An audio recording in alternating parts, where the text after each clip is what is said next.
नमस्कार, Vande Mataram, welcome to the channel. तो जो भी बच्चे इस बार कंपार्टमेंट में पास नहीं हो पाए, उनके फिर से आरटी आ गई, तो उन्हें क्या करना चाहिए? What are your next option? सबसे पहले आप शांत हो जाइए, ठीक है। कोई डरने की बात नहीं, आपके पास बहुत सारे और ऑप्शंस भी हैं, ठीक है। तो मैं जानता हूँ इस वक्त आपके घर का माहौल अच्छा नहीं होगा, आपके मम्मी पापा को अच्छा नहीं लग रहा होगा, मोस्ट इम्पॉर्टेंटली आपको अच्छा नहीं लग रहा होगा। तो सबसे पहले आप जो भी आपकी फीलिंग्स हैं, आप वो सारी की सारी कमेंट बॉक्स में लिख दो। देखो यार, पता क्या होता है, यहाँ पे ऑनलाइन है, मैं आपको नहीं जानता, आप मुझे नहीं जानते, है ना। तो अब जानते नहीं है जिसको, उससे तो हम खुल के बात कर ही सकते हैं, क्योंकि कोई किसी को जज करने वाला तो यहाँ पे है नहीं, सब एक जैसे ही हैं हम। तो अपनी जो भी मन की बातें हैं उसको सामने रख देना, ठीक है। और ऐसे डरना नहीं। हम आपको ये भी बताएंगे भाई आगे आप क्या कर सकते हो। देखो, कंपार्टमेंट वाले बच्चे मेरा थोड़ा अलग सा ही उनके साथ रिश्ता है। मैं हमेशा उनके साथ खड़े होने की कोशिश करता हूँ, क्योंकि उनके साथ कोई खड़ा होने की कोशिश भी नहीं करता।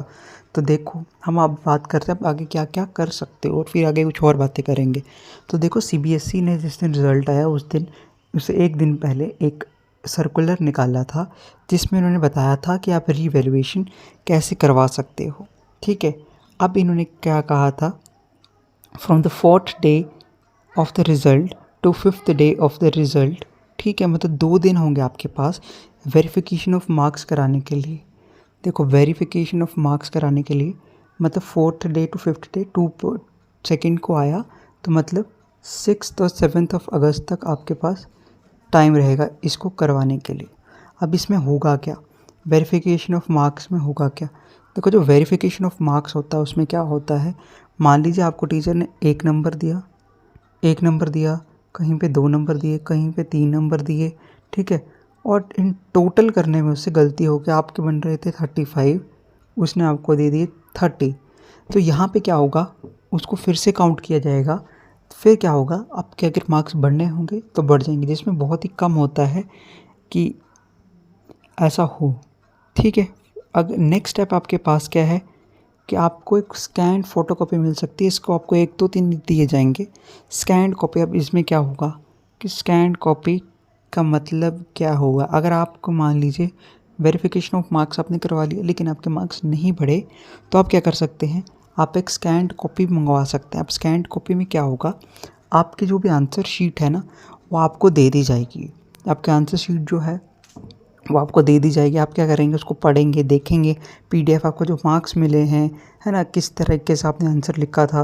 मान लीजिए आपने एक 3 नंबर का पूरा क्वेश्चन किया है जिसमें आपको सिर्फ 1 नंबर मिला है, तो भाई 3 नंबर के क्वेश्चन में आपको 1 ही नंबर क्यों मिला है?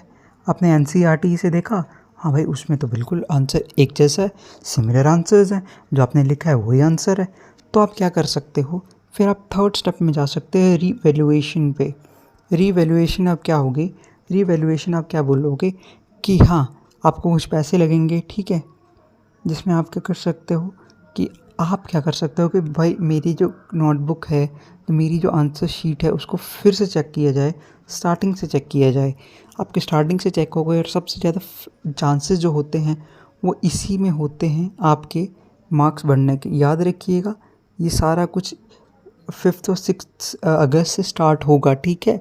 आपको स्कैन कॉपी भी लेनी है, ठीक है जी, और आपको जो है रिवैल्यूएशन भी करानी है। ये सारा कुछ 5 से 6 दिन में कंप्लीट हो जाता है ये सारी चीज़ें। अगर मान लीजिए आपका इनमें भी कुछ नहीं हो पाया, फिर क्या है?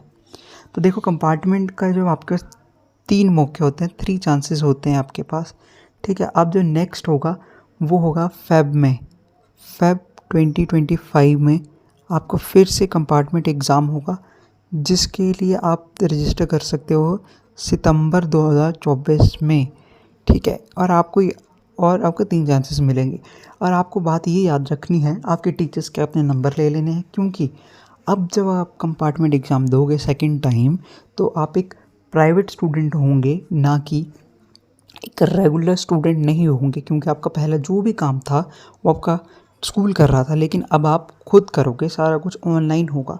ये ऑल तो आप अपने टीचर्स का नंबर ले लीजिए, अपने जो भी आपका अच्छे टीचर लगता है आपकी हेल्प करने वाले, उनके नंबर्स ले लीजिए, जो आपकी हेल्प आउट कर सकें आपको। ये सारी चीज़ें तो आपने कर ली। अब आप और क्या ऑप्शंस हैं, आप स्टेट बोर्ड से भी दे सकते हो एग्ज़ाम। क्या आप हमें स्टेट बोर्ड से दे देते हैं, एनओएस होता है, ओपन स्कूल से कहते हैं, उससे भी दे सकते हो। सभी सब्जेक्ट्स के साथ जिसमें आपकी कंपार्टमेंट आई है उसके। तो अच्छा, एक चीज़ जो मैंने बात करनी ही करनी थी, देखो यार, अब हो गया फेल जिसने होना था, पहली बार आप फेल हुए, मान लीजिए आपकी तबीयत ख़राब थी, जो मैं कुछ कहूँगा उसका बुरा नहीं मानना है, जस्ट एक बार सोचना है उस चीज़ पे, बुरा नहीं मानना है आपने, ठीक है। देखो, आप पहली बार फेल हुए, मान लीजिए आप तबीयत ठीक नहीं थी, कोई टेंशन थी घर पे, कुछ हो गया था, वो हो गया, लेकिन आपको सेकंड चांस मिला, आप उसमें भी पास नहीं कर पाए, इसका क्या मतलब है? आपकी तरफ से कहीं ना कहीं कुछ गलती हो रही है। अगर आपसे कुछ गलती हो रही है तो वो गलती क्या है, उसे ही आपको सोचना है ना। मतलब क्या ऐसे क्या हो गया मुझसे कि मैं कर नहीं पाया, ये आपको सोचना है और उस पर ध्यान देना है। तो और अगर आपको कुछ जानना हो तो आप कमेंट कर सको, और आपके जो भी फीलिंग्स हैं आप कमेंट बॉक्स में लिख दीजिए। ऐसा वैसा स्टेप कोई नहीं उठाएगा, क्योंकि ज़िंदगी ख़त्म नहीं हुई है, ठीक है जी। और बहुत ही कम है जो आपके साथ खड़े होंगे, लेकिन जो इस वक्त आपके साथ खड़ा होगा वो ही आपका सच्चा दोस्त है। और डरना नहीं है, कुछ नहीं होता, ज़िंदगी बहुत बड़ी है, ठीक है। आज दिल जय हिंद। सबसे importantly take care of yourself. Thank you, bye bye, take care take care take care, और टेंशन मत लो।